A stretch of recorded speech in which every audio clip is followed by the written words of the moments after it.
நிலையான புகழுக்குரிய தூய்மை மிகு நற்கருணைக்கு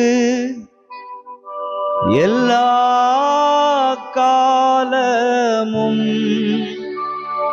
ஆராதனையும் புகழும் ஆட்சியும் உண்டாக கடவது.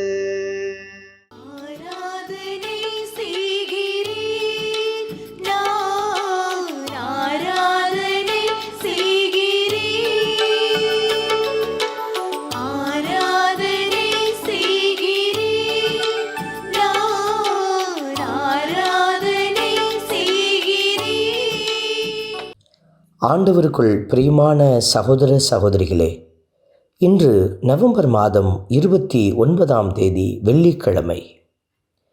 புதிய எருசலேம் என்னும் திருநகர் கடவுளிடமிருந்து விண்ணகத்தை விட்டு இறங்கி வர கண்டேன் என்கிற அந்த திருவெளிப்பாட்டின் வார்த்தைகளை இன்று நாம் முதல் வாசகத்தில் பார்க்கிறோம்.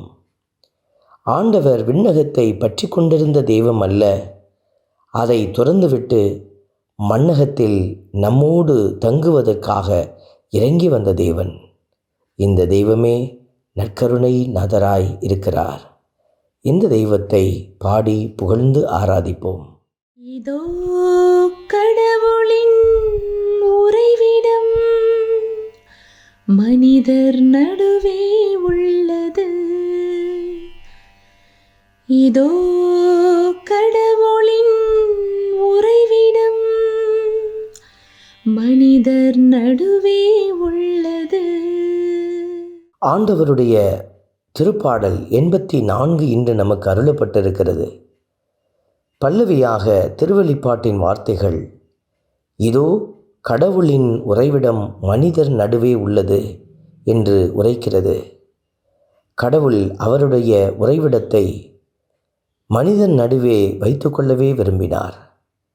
அதே ஆண்டவர் இன்றைக்கு உங்களோடு கூட தங்கியிருக்கிறார்.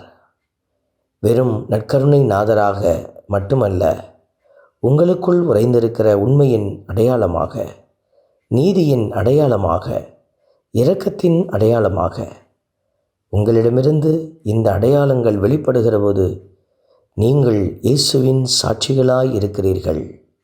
துணிந்து பாடி ஆண்டவரை ஆராதிப்போம். இதோ கடவுளின் உறைவிடம் மனிதர் நடுவே உள்ளது. இதோ கடவுளின் உறைவிடம் மனிதர் நடுவே உள்ளது. ஆண்டவருடைய வார்த்தை உரைக்கிறது, உமது பீடங்களில் அடைக்கலான் குருவிக்கு வீடு கிடைத்துள்ளது. தங்கள் குஞ்சுகளை வைத்திருப்பதற்கு சிட்டுக்குருவிகளுக்கு கூடும் கிடைத்துள்ளது என்று. அடைக்கலான் குருவியை விட, சிட்டுக்குருவிகளை விட நாம் பல மடங்கு ஆசீர்வாதமானவர்கள். கடவுளுடைய இடத்தில் உங்களுக்கு ஒரு வீடு கிடைக்காமல் போய்விடுமோ? உங்களுக்கென்று ஒரு கூடு கிடைக்காமல் போய்விடுமோ? கலக்கத்தை தவிர்த்து ஆண்டவர் உங்களுக்கென்று வாக்களிக்கிற ஆசீர்வாதத்தை உறுதி செய்கிறார். நம்பிக்கையோடு பாடி துதிப்போம். இதோ கடவுளின் உறைவிடம் மனிதர் நடுவே உள்ளது.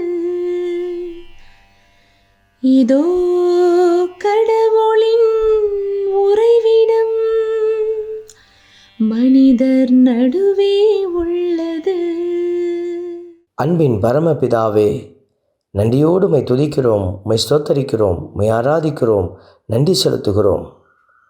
உமது இல்லத்தில் தங்கியிருப்போர் நட்பேறு பெற்றோர் என்ற வார்த்தையின்படி அவர்கள் எந்நாளும் உம்மை புகழ்ந்து கொண்டே இருப்பார்கள் என்கிற கூற்றின்படி நாங்களும் ஆண்டவரே உமது திருமணம் அமர்ந்து உம்மை புகழ்கிறோம், துதித்து பாடுகிறோம்.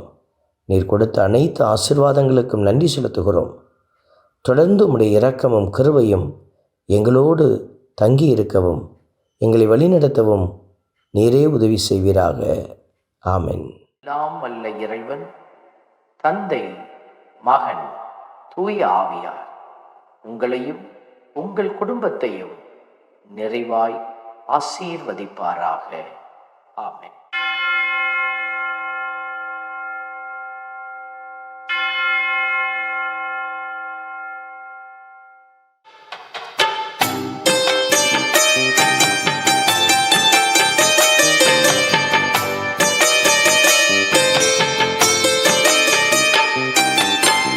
நற்கருணை நாதரே எம்மை துணையாக வாருமே, நற்கருணை நாதரே எம்மை துணையாக